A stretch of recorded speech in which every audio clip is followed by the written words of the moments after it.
Good day, kids! Ang pag-uusapan natin ay kung paano sinolve o sinagutan ni Kert ang adding of more than two numbers na walang hirap.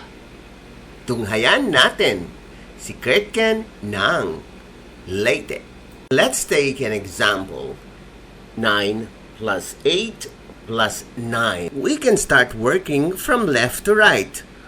Or vice versa. In this case, we will work from left to right. Now, let's work on the first number 9. Number 9 needs 1 to make it 10. We will borrow 1 from the neighbor 8. Now, it's 9 plus 1 is equal to 10. The remainder of the neighbor 8 is 7. Therefore, the sum at this point is 17. Let's proceed with the next number. 17 needs 3 to make it 20. Where do we get 3? Of course, from the neighbor. If we borrow 3, then the remaining is 6. Therefore, the answer is 26. Madaling sundan, di ba? Ang kailangan mo lang ay punuin mo ng punuin o buuin mo ng buuin ang 10 hanggang maubos ang lahat ng mga addends. Okay? Tunghayan natin si Kert. I am Kert Candy Mabalatan, 6 years old from Matalam Leyte, adding more numbers. Level 3. 7 plus 4 is equal to 11. 11 plus 9 is equal to 20. 9 plus 4 is equal to 13. 13 plus 9 is equal to 22. 7 plus 9 plus 8 is equal to 17. 17 plus 9 is equal to 26. 9 plus 9 is equal to 18. 18 plus 9 is equal to 27. 8 plus 9 is equal to 17. 17 plus 9 is equal to 26.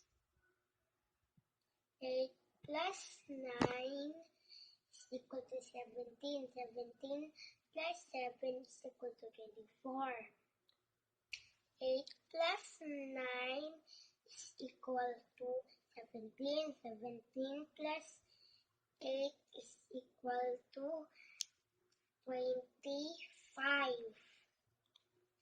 8 plus 8 is equal to 16. 16 plus 8 is equal to 24. 7 plus 8 is equal to 15. 15 plus 8 is equal to 23. 7 plus 6 is equal to 7 plus 6 is equal to 13. 13 plus 8 is equal to 21. 7 plus 4 is equal to 11. 11 plus 8 is equal to 19. 7 plus 7 is equal to 14. 14 plus 8 is equal to 22. 7 plus 7 is equal to 14. 14 plus 7 is equal to 21.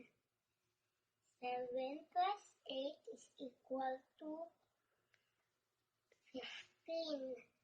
15 plus 7 is equal to 22.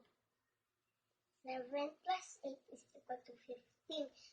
15 plus 6 is equal to 21. 7 plus 8 is equal to 7 plus 8 is equal to 15. 15 plus 9 is equal to 24. 7 plus 5 is equal to 12. 12 plus 9 is equal to 21. 7 plus 4 is equal to 11. 11 plus 9 is equal to 20. Congratulations, Kurt Ken. Madali lang, di ba? Pagpatuloy lang ang practice. Project is brought to you by IVFC for Filipino Children. Just remember, this is my personal advocacy and it is free. Anyone may join.